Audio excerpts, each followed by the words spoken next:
If I had a regular W-2 job today, $100,000 sitting in cash that I wanted to invest in real estate, and I had to decide exactly where that money was going, I would probably do something very different than what I did when I first started investing.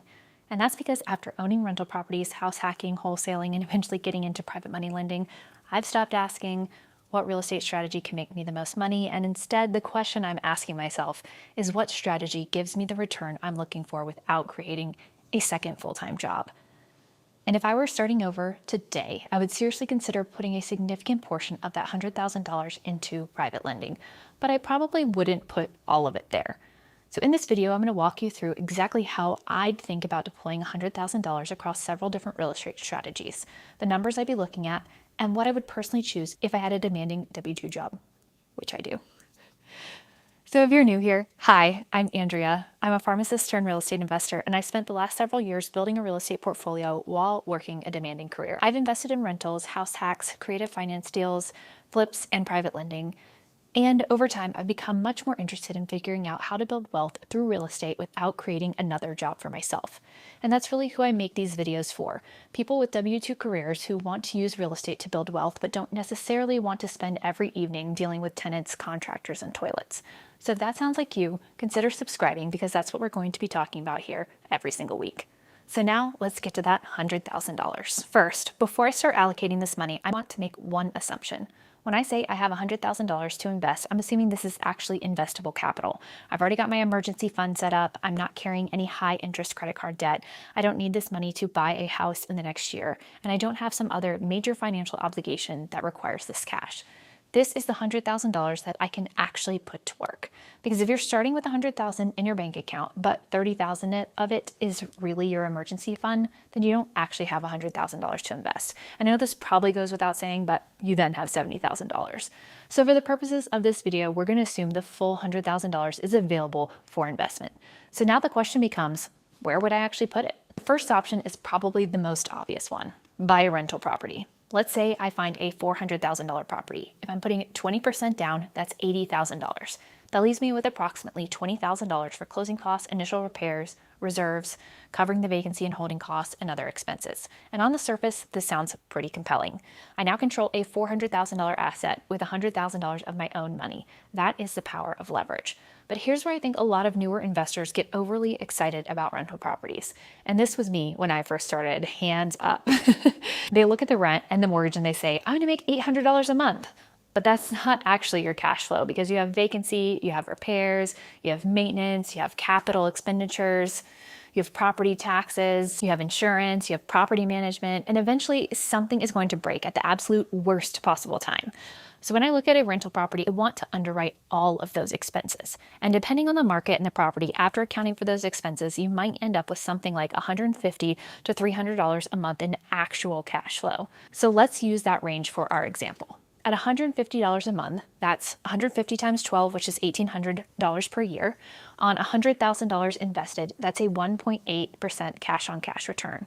At $300 a month, 300 times 12 is $3,600 per year. That's a 3.6% cash on cash return. So we're looking at approximately a 1.8 to 3.6% cash on cash return in this hypothetical example. And then you think about your high yield savings account, and mine is right in that range. Now, someone might hear that and say, why would you ever buy a rental property for a 2% cash on cash return?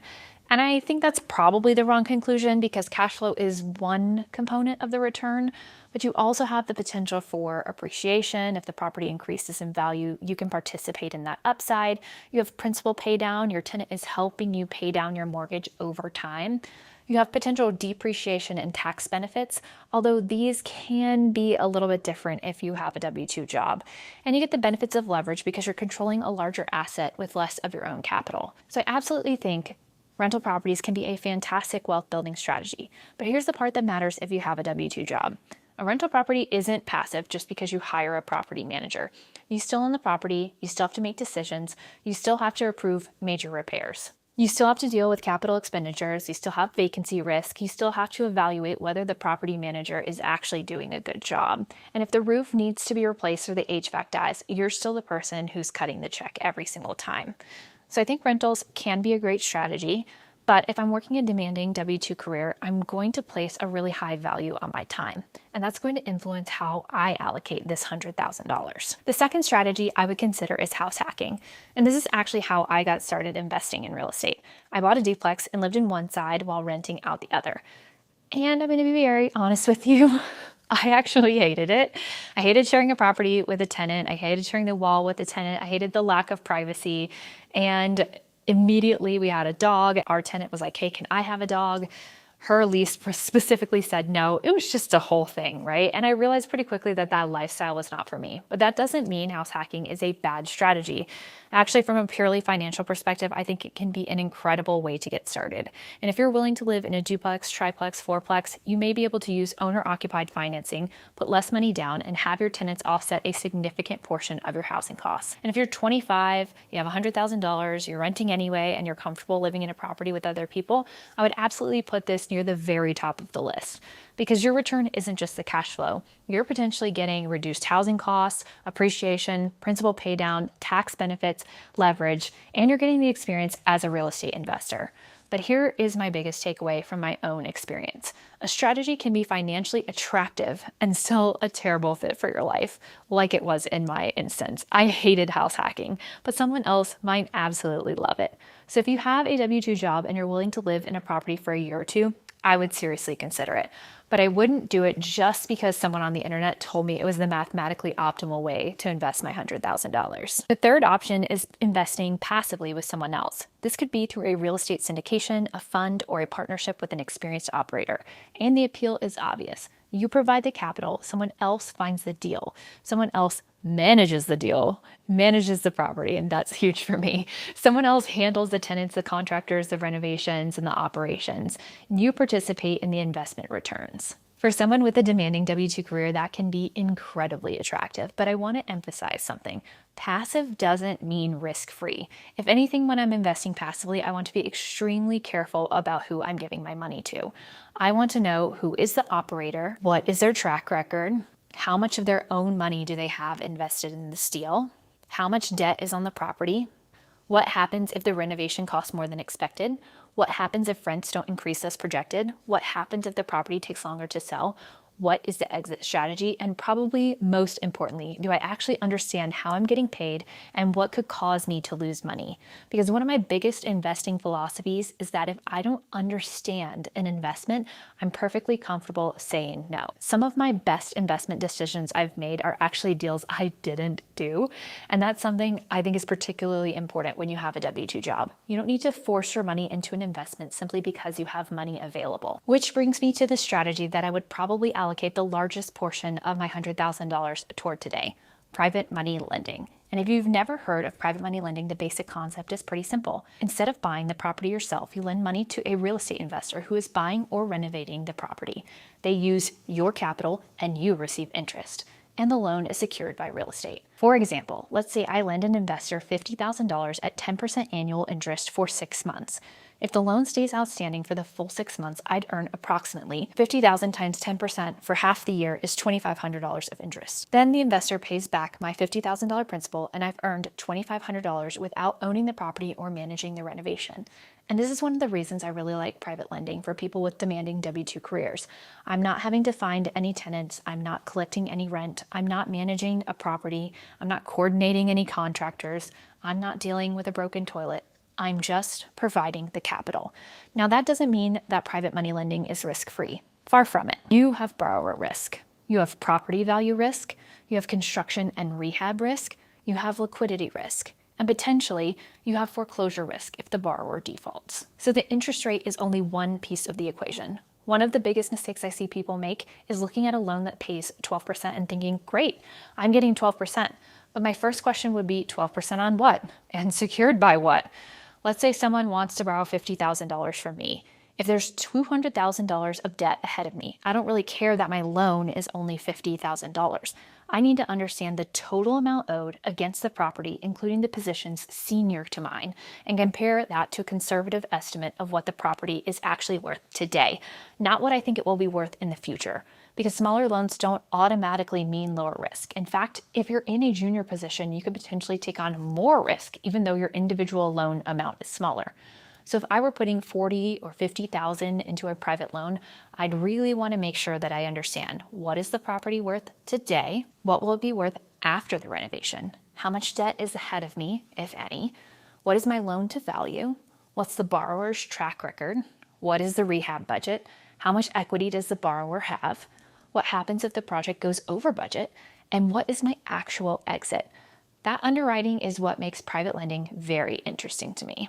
The goal isn't simply to find the highest interest rate. The goal is to find the loan where the risk-adjusted return makes sense. So now let's get to the part you've probably been waiting for. If I had $100,000 to invest in real estate today and I had a demanding W-2 job, here's how I'd think about it.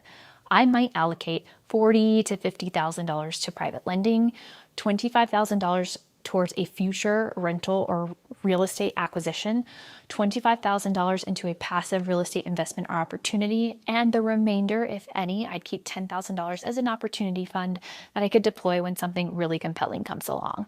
And I want to emphasize that I'm not saying you should copy this exact allocation. In fact, I didn't even outline it exactly, but your risk tolerance is different from mine. Your income is different from mine. Your goals are probably different as well, and your experience is different.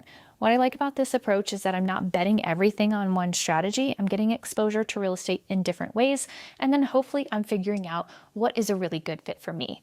I'm also maintaining some flexibility, and I'm putting a significant portion of the capital into something that doesn't require me to become the full-time operator of another property and take on that second job sort of feeling that I've been talking about. There are also a few things that I absolutely would not do. First, I would not put the entire $100,000 into one property simply because I had enough money for the down payment.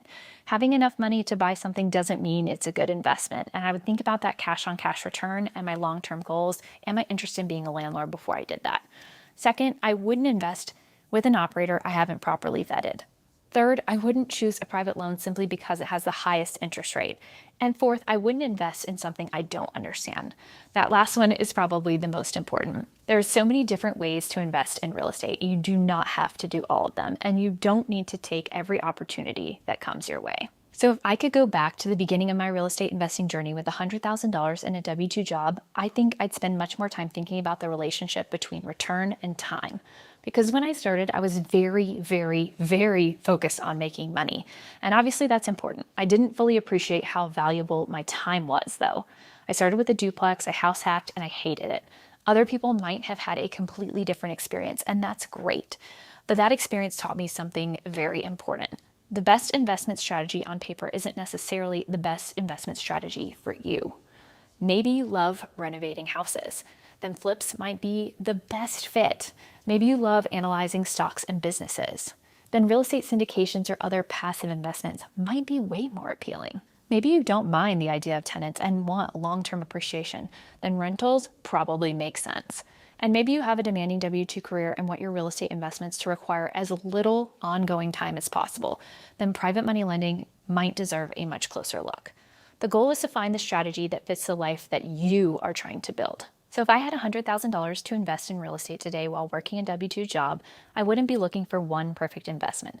I'd be looking for a portfolio of opportunities that gives me a variety of cash flow, long-term wealth creation, diversification, and most importantly, a reasonable return on both my money and my time. Because the whole reason many of us want to build wealth outside of our W-2 jobs is to eventually have more freedom. And if your real estate portfolio requires you to spend every night dealing with tenants, contractors, and property problems, you may have built yourself another job instead of buying yourself more freedom. So I'm curious, if you had $100,000 to invest in real estate today, what would you do with it? Would you buy a rental? Would you decide to house hack? Would you invest passively? Would you start a private money loan? Or something completely different? I want to hear it in the comments. Drop your answer below. Genuinely want to see how other investors would allocate the same $100,000. And if you're a W-2 professional who wants to build wealth through real estate without necessarily creating another full-time job, subscribe to this channel. And if private lending is something you've been considering, check out my other videos where I walk through exactly how I evaluate a private money lending deal before I put my own money into it and real deal examples that I've done. I'll see you in the next video.